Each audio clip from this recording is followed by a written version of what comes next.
I always thought our marriage was like an old familiar song, predictable, maybe even a little boring at times, but comfortable. After being together for more than 30 years, we had settled into a routine. You know how it is when you've been with someone that long.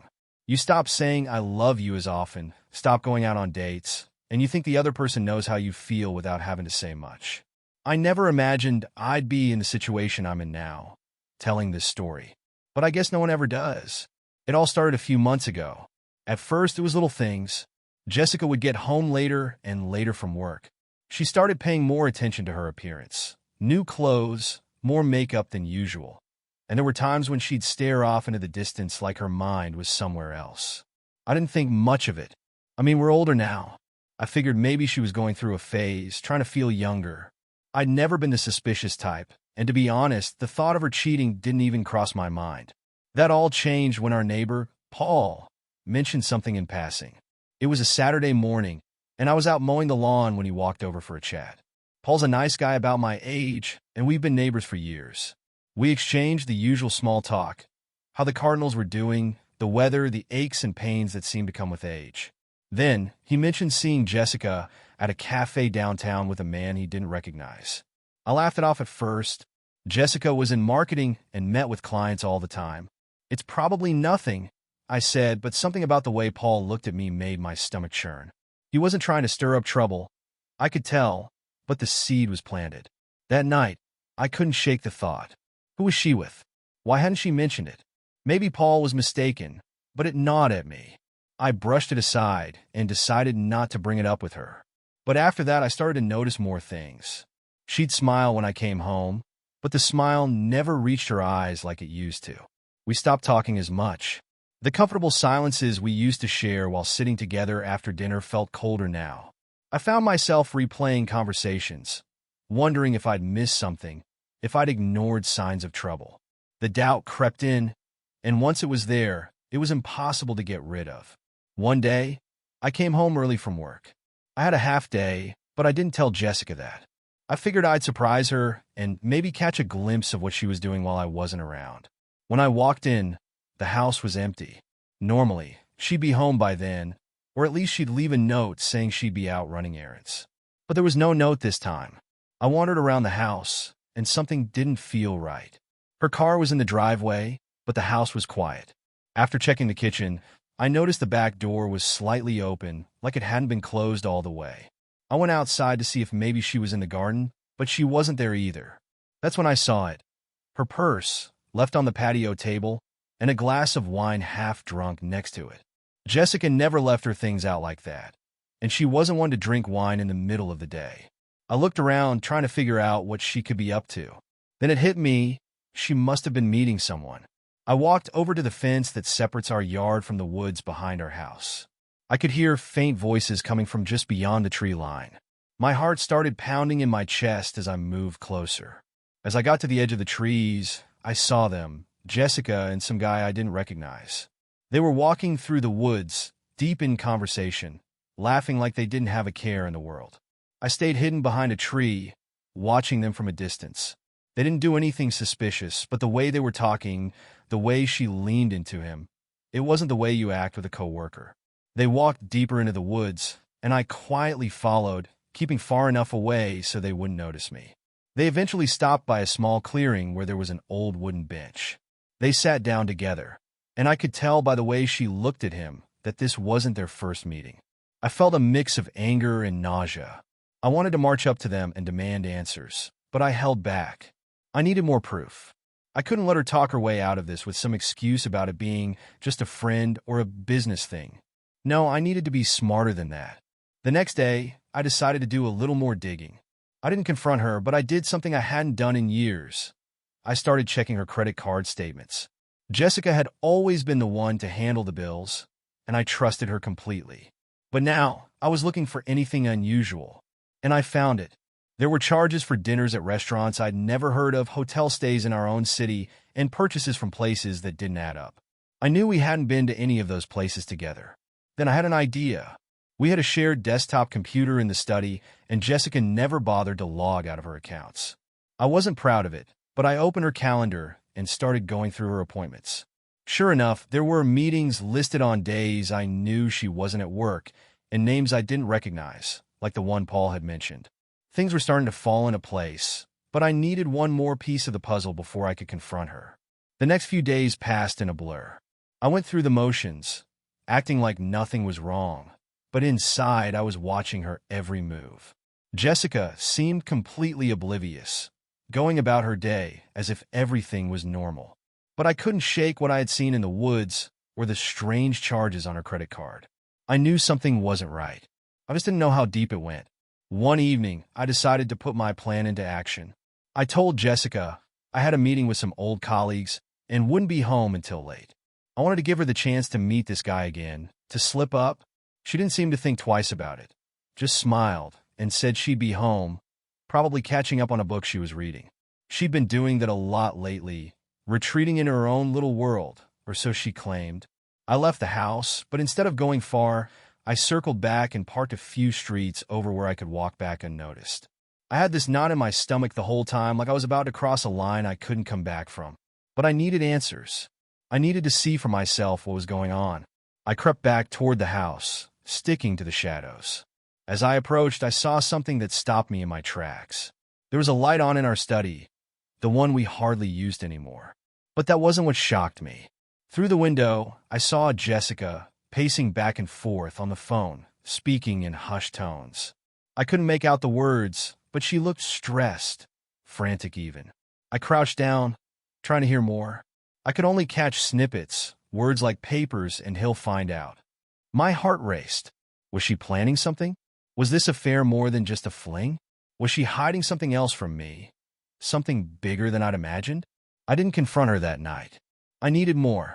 The next morning, I got up earlier than usual and told her I had some errands to run before work. She barely looked up from her coffee, too absorbed in whatever she was scrolling through on her tablet. As soon as I was out the door, I headed straight to the study. I figured if there were any clues, they'd be there. Something she might have hidden, thinking I wouldn't notice. It didn't take long before I found it. There, tucked between the pages of an old, dusty book on the shelf, was a small manila envelope. It looked like something she had stashed away quickly, like she wasn't expecting anyone to look for it. My hand shook as I pulled it out, the weight of the envelope heavier than I expected. I opened it carefully, my mind racing with possibilities. Inside were several photographs, but they weren't what I expected. These weren't pictures of Jessica and her lover. No, they were old, faded photos of a woman I didn't recognize.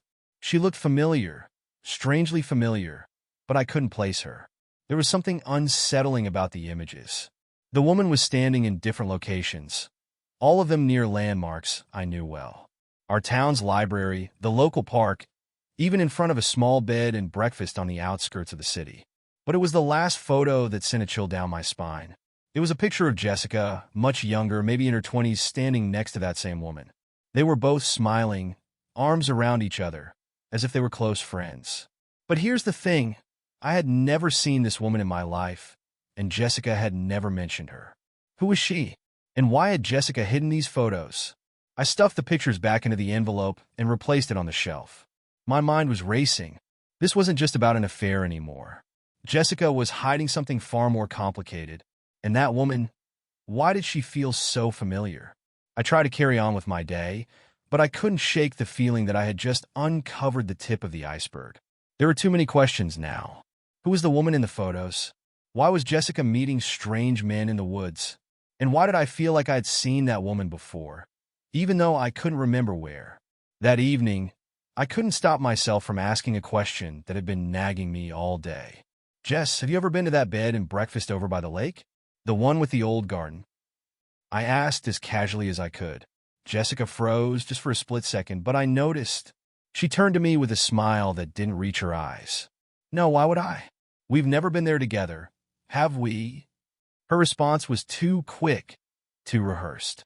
I nodded, pretending to let it go, but inside, I knew something was terribly wrong. As the night wore on, I couldn't stop thinking about the photographs. Who was that woman? And why was Jessica so rattled by a simple question about a place she claimed she'd never been to? I didn't realize it at the time, but this was just the beginning. The deeper I dug, the more the pieces of my life started to unravel, revealing secrets that went far beyond infidelity. There was something else going on, something that involved more than just another man. And the worst part, I had a feeling that by the time I figured it all out, it would already be too late. The next few days felt like I was living in a fog. The photographs weighed heavily on my mind, especially that last one. Jessica, much younger, standing next to that mysterious woman. I couldn't shake the feeling that something was terribly wrong, that this wasn't just about an affair. There was more to it. I could feel it in my bones. I tried to stay calm, act normal, and not give Jessica any reason to suspect that I was onto her. But every time I looked at her, all I could see was the lie. No, the lies. Whatever this was, it was bigger than a fling. I had to know what else she was hiding. That's when something strange happened. One afternoon, while Jessica was out at one of her meetings, I decided to visit the bed and breakfast from the photograph. I didn't know what I expected to find there, but I needed answers. It was a small, quiet place by the lake, quaint, with an old-world charm that felt almost frozen in time. I parked the car and walked around the grounds, trying to match the background of the picture I had found. As I wandered through the garden, I noticed a man sitting on a bench near the entrance. He looked to be in his late 60s, maybe early 70s, and was dressed in an old, worn-out suit. He watched me closely as I walked by, and for a moment, I thought I recognized him. But I shook off the feeling and kept moving. I didn't come here to chat. Then I saw it, a plaque near the garden gate with a list of names. At first, I thought it was a list of people who had donated to restore the garden or something like that. But as I got closer, one name jumped out at me. Rebecca Turner. I stared at it, trying to place the name. It was familiar, but I couldn't figure out why. And then it hit me. Rebecca Turner was the name of the woman in the photographs. The woman standing next to Jessica in that old picture. I felt the ground shift beneath me. Who was this woman? And why was her name here, engraved in stone at this old bed and breakfast? I stood there, frozen, staring at the plaque. It wasn't just a list of donors. It was a memorial. Rebecca Turner was dead. Suddenly, I felt a tap on my shoulder. I turned around, startled, to find the old man from the bench standing behind me. He gave me a strange smile, the kind that made my skin crawl. "You looking for someone?" he asked, his voice low and gravelly. I hesitated, unsure of what to say. "No, I was just looking around," I stammered. He nodded slowly, his eyes never leaving mine. "You know, people come here for all kinds of reasons," he said, his tone almost conspiratorial. "Some come to remember, some come to forget." I forced a smile and nodded, trying to brush him off. But he didn't move. He just stood there, staring at me with those piercing eyes. "She used to come here all the time, you know," he said suddenly. My heart skipped a beat. "Who?" "Rebecca Turner," he replied, as if it was the most obvious thing in the world. "She and her husband used to stay here every summer. A real shame what happened to her." I felt a chill run down my spine. "What happened to her?" I asked, my voice barely a whisper. The old man leaned in closer, his voice dropping to a hushed tone. "She disappeared. Nobody ever found her body. Some say she drowned in the lake. Others think she ran off with another man. But I think," he paused, glancing around as if to make sure no one else was listening. "I think she knew too much." "Knew too much about what?" I asked, my pulse quickening. He gave me that eerie smile again. "People around here like to keep their secrets buried." I didn't know what to say. My mind was racing. Rebecca Turner, the woman from the photographs, was dead, disappeared under mysterious circumstances. And Jessica had been close to her. Too close. I thanked the old man and quickly made my way back to the car, my head spinning with questions. How was Jessica involved in all of this? Was her affair somehow connected to this woman's disappearance? And why did I feel like I had stepped into something much darker than I had anticipated? That night, I tried to bring up the past with Jessica. We were sitting on the couch, watching some mindless TV show, but my thoughts were elsewhere. I casually mentioned the name Rebecca, hoping to see how she'd react. "Hey, Jess," I said, trying to sound nonchalant. "Do you remember anyone named Rebecca from back in the day? Rebecca Turner?" The effect was immediate. Jessica's entire body tensed, her eyes darting to the side before she quickly composed herself. But it was too late. I had seen the flicker of fear in her eyes, and that was all I needed to know. She gave me a tight smile. No, can't say I do. Why do you ask? Oh, I just came across the name somewhere. I lied, watching her closely. Sounded familiar. Jessica shrugged and turned her attention back to the TV, but I could tell she was rattled. There was no doubt in my mind now. She was hiding something, and it wasn't just an affair. That night, I couldn't sleep. I lay there in the dark, staring at the ceiling, my mind racing with possibilities. Jessica had known Rebecca Turner, a woman who had mysteriously disappeared. And now Jessica was acting like she didn't even remember her. It didn't add up. And then something else hit me. That old man at the bed and breakfast, his face, his voice, there was something about him. Something familiar. I had seen him before. But where? I got out of bed quietly, careful not to wake Jessica, and headed to the study. I pulled out the envelope of photographs again, flipping through the pictures one by one. My heart stopped when I reached the last photo, the one of Jessica and Rebecca. Standing in the background of the picture, half hidden by shadows, was the old man from the bed and breakfast. What was going on? The discovery of the old man in the photograph sent my mind spinning. What was he doing in that picture with Jessica and Rebecca Turner? And why was he now haunting the grounds of the bed and breakfast? Too many questions, and I had no clear answers. I sat there in the dim light of the study, the photographs spread out on the desk in front of me. The pieces of this puzzle weren't fitting together the way they should. My hands shook as I tucked the envelope back into its hiding spot, my mind racing with the possibilities. Jessica was asleep in the next room, oblivious to the storm brewing in my head. I needed to confront her, demand answers, but something held me back. Every instinct screamed that this was bigger than an affair, that confronting her now might make things worse. The next morning, I tried to act normal, but it wasn't easy. Over breakfast, Jessica seemed unusually chipper, humming to herself as she made coffee. I watched her closely, wondering how she could act so carefree while hiding so much. The question about Rebecca Turner was still hanging in the air between us, unspoken but heavy. I wasn't sure how much longer I could keep up the pretense. That afternoon, I decided to take another look at the bed and breakfast. The old man had said too much to be just a coincidence. I needed to figure out who he was and how he fit into this tangled web. I called the bed and breakfast ahead of time, pretending to inquire about booking a room. But my real purpose was to ask about the history of the place, specifically if they had any long-time employees who might remember something about Rebecca. The woman on the other end of the line was polite but curt. "We don't have any employees by that description," she said. "The bed and breakfast changed hands about 15 years ago, and none of the old staff stayed on. I'm sorry I can't be of more help." "Are you sure?" I pressed. "There's an older man who was sitting in the garden the other day. He seemed to know a lot about the place." There was a long pause on the other end of the line. "Sir, we don't have any older men on staff," she said, her voice now laced with confusion. "And no one matching that description has been seen around here for years." My blood ran cold. What did she mean? No one matching that description? I had spoken to the man myself. He was real, wasn't he?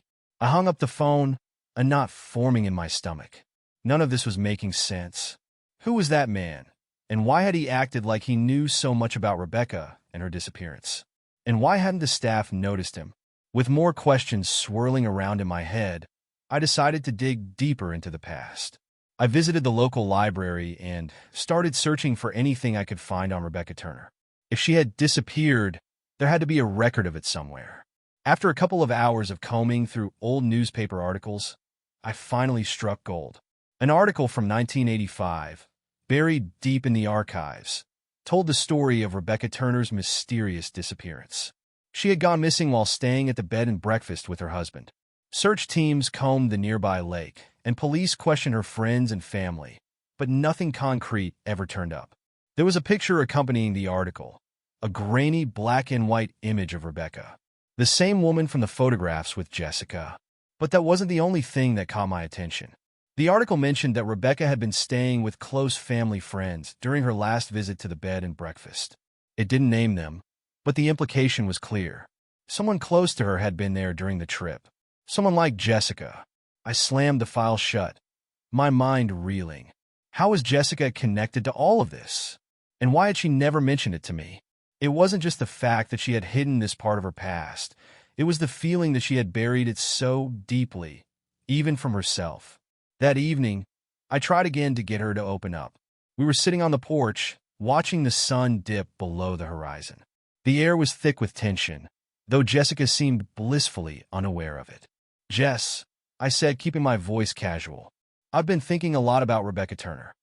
Her hand froze on her wine glass for a split second, then resumed its movement, but I noticed the hesitation. "Why are you bringing her up again?" she asked, her tone just a little too breezy. "I told you, I don't know her." I nodded slowly, keeping my gaze fixed on her. "I did some digging today. Found an old newspaper article about her. She went missing years ago, you know. It says she was staying at that bed and breakfast. Same one you were asking about." Jessica's smile faltered. Her eyes flicked toward the garden, as if searching for a way to escape the conversation. "I don't know why you're so interested in this," she said, her voice now strained.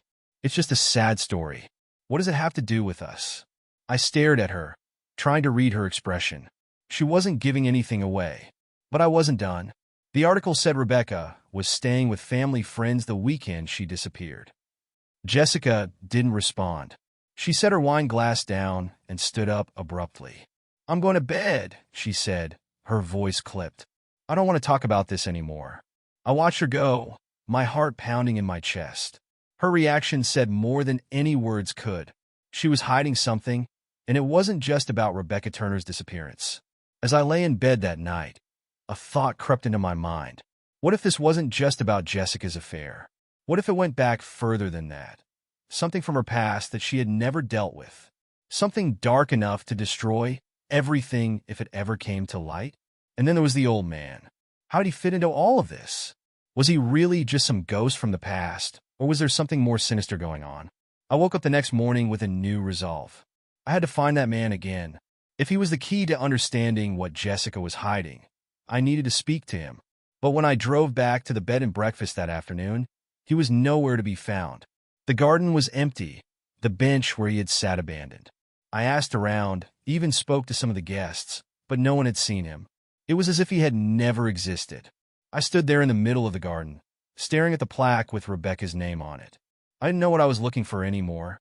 Answers, closure, something to make sense of all the madness. And that's when I noticed something I hadn't seen before. Carved into the stone, just below Rebecca's name, were 3 small initials. JT. Jessica's initials. I couldn't tear my eyes away from those initials. JT, carved so neatly into the stone beneath Rebecca Turner's name. Jessica's initials. It felt like the ground had shifted beneath my feet. Why would Jessica's initials be carved into a memorial for a woman she claimed not to know? The more I tried to make sense of it, the less it added up. I left the bed and breakfast feeling more confused than ever. The connection between Jessica and Rebecca was undeniable now, but Jessica was pretending she had no idea who Rebecca was. And that man, how did he know so much, and why was he suddenly gone? I kept circling the same questions in my mind, but no answers came. That evening, I tried to confront Jessica again. We were sitting at the dinner table, the air between us thick with tension. I couldn't pretend anymore. I needed answers. "Jess, I went back to that bed and breakfast today," I said, watching her carefully. Her fork froze midway to her mouth, and for a brief moment, I saw something flicker in her eyes, fear maybe, but she quickly recovered, setting her fork down calmly. "Why are you so obsessed with that place?" she asked, her voice measured but strained. "I told you I don't know this Rebecca person. Why are you digging into the past like this?" I leaned forward, my heart pounding. "I saw your initials carved into the memorial, Jess, right under Rebecca Turner's name.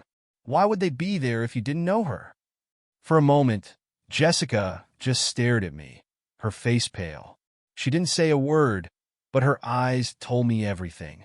She was caught, and she knew it. But instead of confessing or coming clean, she pushed back her chair and stood up abruptly.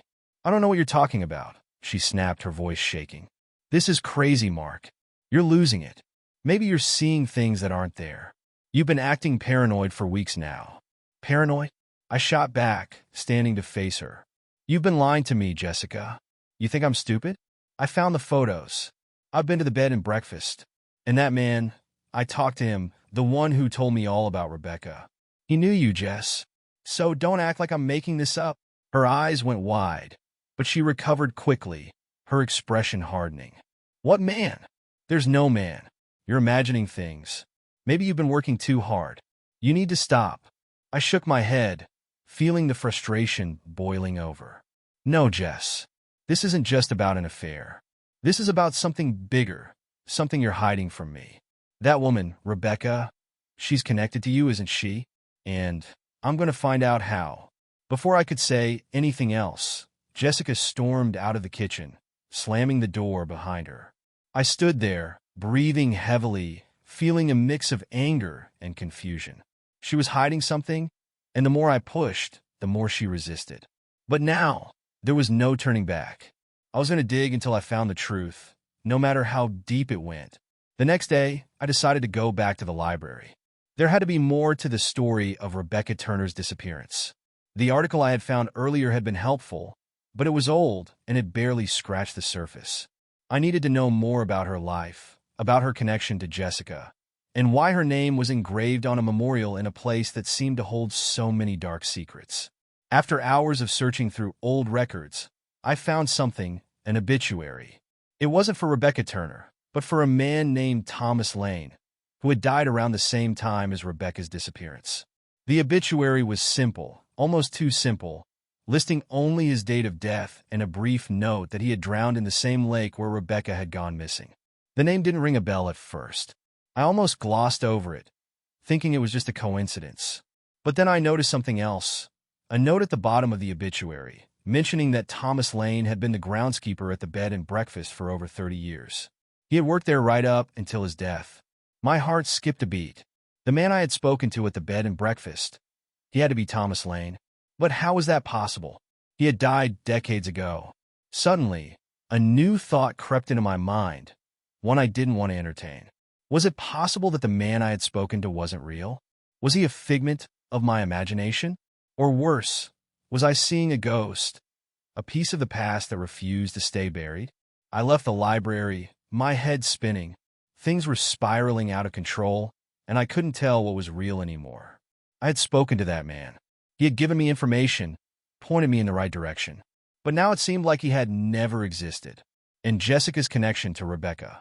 What was she hiding that was so dark, so dangerous, that she couldn't even acknowledge it? That night, I couldn't sleep. Every time I closed my eyes, I saw the initials carved into the stone, the photographs of Jessica and Rebecca, and the old man's face staring back at me from the shadows. I was drowning in questions, but no answers were coming. Jessica had shut down completely, avoiding me at every turn. She was scared of what I didn't know yet, but it was clear that I was getting too close to something. The next morning, I made a decision. I was going to confront Jessica, but not just about the affair or the photographs. I was going to confront her about everything. Rebecca, the bed and breakfast, the initials, and the strange connection to Thomas Lane. I needed the truth, and I wasn't going to stop until I had it. But before I could confront her, something strange happened. I woke up to find an envelope slid under the front door. It wasn't addressed to anyone, and there was no return address. I hesitated for a moment, then ripped it open. Inside was a single photograph. It was a picture of Jessica, but not the Jessica I knew. She was younger, maybe in her early 20s, standing in front of the bed and breakfast. She was holding hands with a man, Thomas Lane, and scrawled in messy handwriting across the bottom of the photo were the words, "You know what she did." I stood there, frozen, staring at the photograph in my hands. The words scrawled across it, "You know what she did," echoed in my head like a threat or maybe a warning. The picture was unmistakable. Jessica, much younger, standing outside the bed and breakfast, holding hands with Thomas Lane. I couldn't wrap my mind around it. How could this be possible? She had denied even knowing the place. Yet here, she was in a photograph with a man who had supposedly died decades ago. I flipped the photo over, hoping for some sort of clue, but there was nothing on the back. It was a regular print, not worn or old like I'd expect for a photo from that long ago. It seemed new, like someone had just developed it recently. But how could that be? Thomas Lane had died in 1985. I was struggling to make sense of it, but deep down, I knew I had stumbled onto something much bigger than a simple affair. This was about secrets, secrets that had been buried for years. I couldn't confront Jessica just yet. Not with this. I needed more answers before I made my move. So I did the only thing I could think of. I called the only person I could trust with something this insane. My old friend, Tyler, who worked as a private investigator. Tyler had been a cop for years before he switched to the private sector. He'd seen everything: murder cases, fraud, cheating spouses, but I knew this case would test even his seasoned nerves. Still, I had no choice. If anyone could help me untangle this mess, it was him. "Hey, man," I said when he picked up, "I need your help. And before you ask, yeah, it's serious." Tyler didn't ask questions right away. He just listened. I told him everything. From the affair I suspected to the strange encounter with the old man at the bed and breakfast, to finding Jessica's initials on the memorial, and now this photograph. I could hear the disbelief in his silence, but when I finished, he didn't laugh or call me crazy. "All right, Mark," he said slowly. "That's a hell of a story. I'm not gonna lie, some of this doesn't make sense. But you're sure about what you saw? The man, the initials, the photo?" "As sure as I can be," I replied, pacing the living room.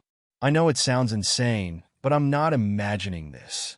"Okay," Tyler said, his voice calm but serious. "Here's what we're gonna do. First, you need to stay cool. Don't confront Jessica yet. We need to figure out how she's tied to this Thomas Lane guy, and more importantly, why someone wants you to know what she did.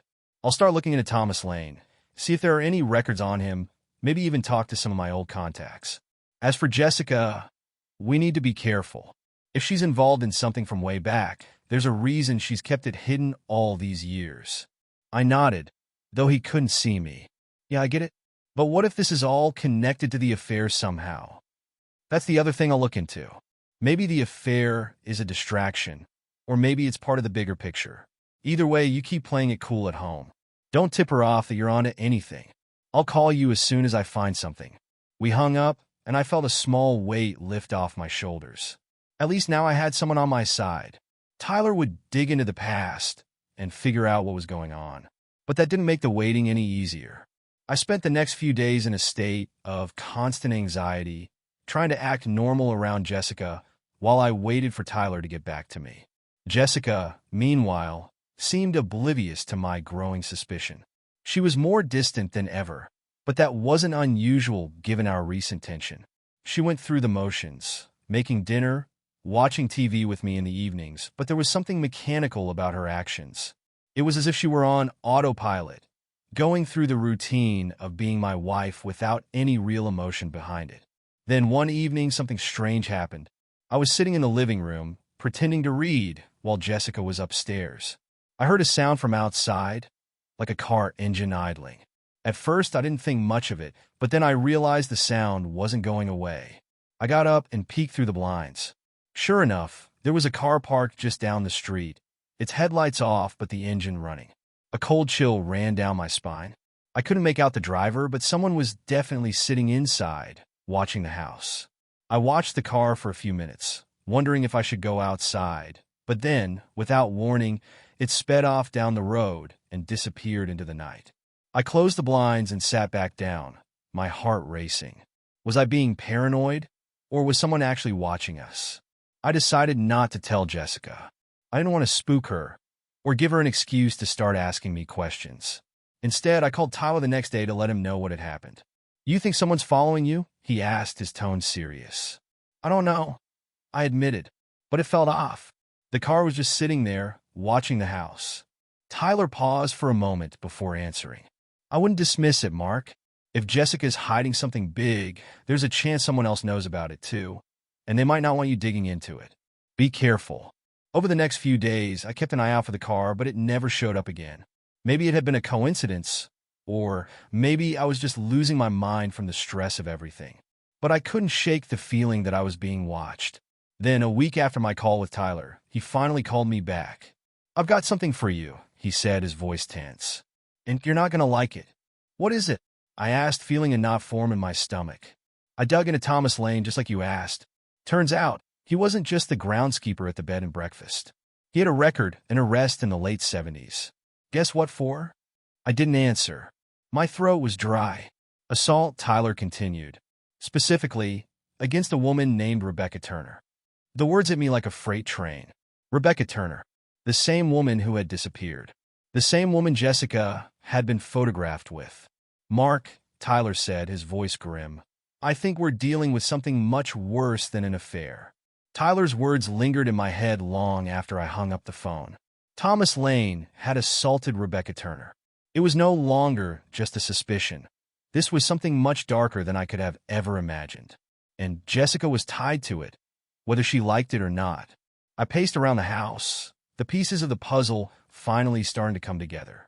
Jessica had known Rebecca Turner, that much was clear. And she had known Thomas Lane as well. But why? And why had she hidden all of this from me? I kept thinking about the photo. Jessica and Thomas Lane, hand in hand. And then there were those words on the back of the picture. You know what she did? It felt like a puzzle with too many missing pieces. What had Jessica done? Why was someone sending me these clues? I couldn't wait any longer. The time for patience was over. I needed to confront Jessica, and I needed to do it now. I wasn't going to let her lie her way out of this one. That night, I waited for the perfect moment. Jessica came home late again, claiming she had been at another meeting. I didn't buy it anymore. She had been distant all week, barely speaking to me except in clipped, cold sentences. But tonight was different. Tonight, she wasn't getting off so easily. We sat down to dinner, and the silence between us was suffocating.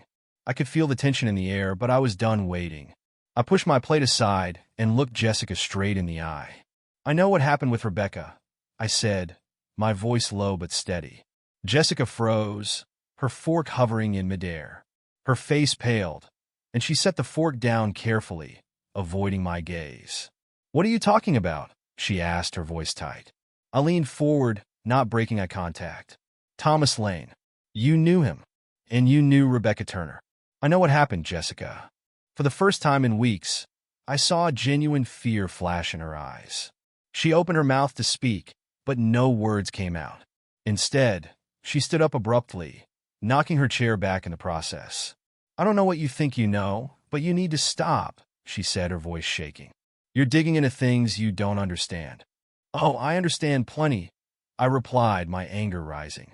Thomas Lane attacked Rebecca.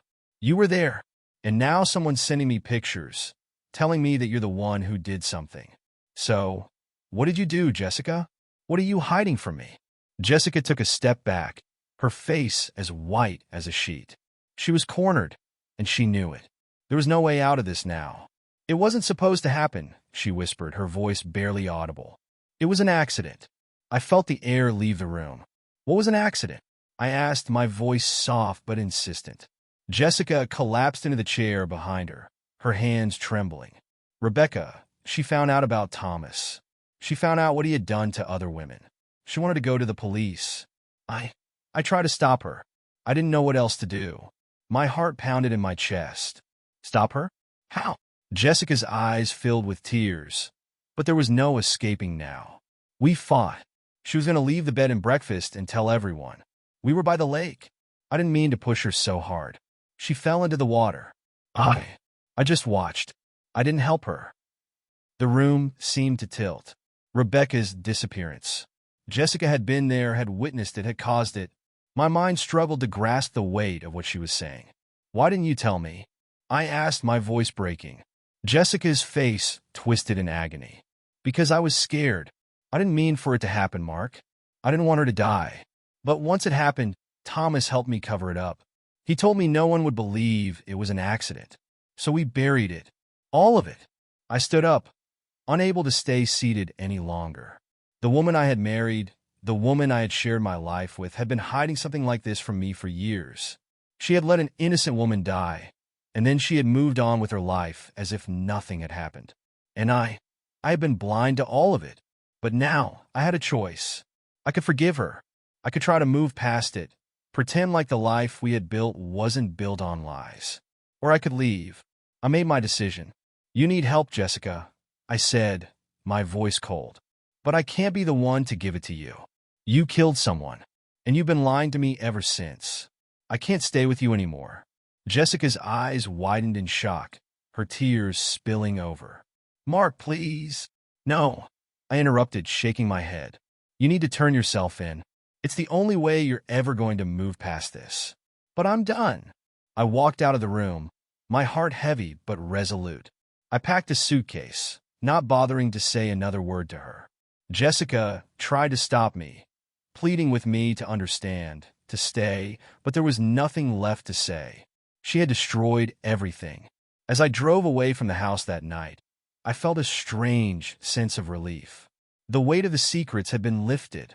My life with Jessica was over, but I had the chance to start again. She would have to face the consequences of her actions, and I wouldn't be dragged down with her. Months passed. Jessica eventually turned herself in. Her lawyers tried to spin it as a tragic accident, and maybe it had been, but it didn't matter anymore. I had moved on, found peace in the quiet life I built for myself. I sold the house, left the town, and started over somewhere new. And for the first time in years, I was happy. I hadn't realized how much her secrets had poisoned our life together until I was free of them. Now, I had no one to answer to but myself. And that, I realized, was all I ever really needed.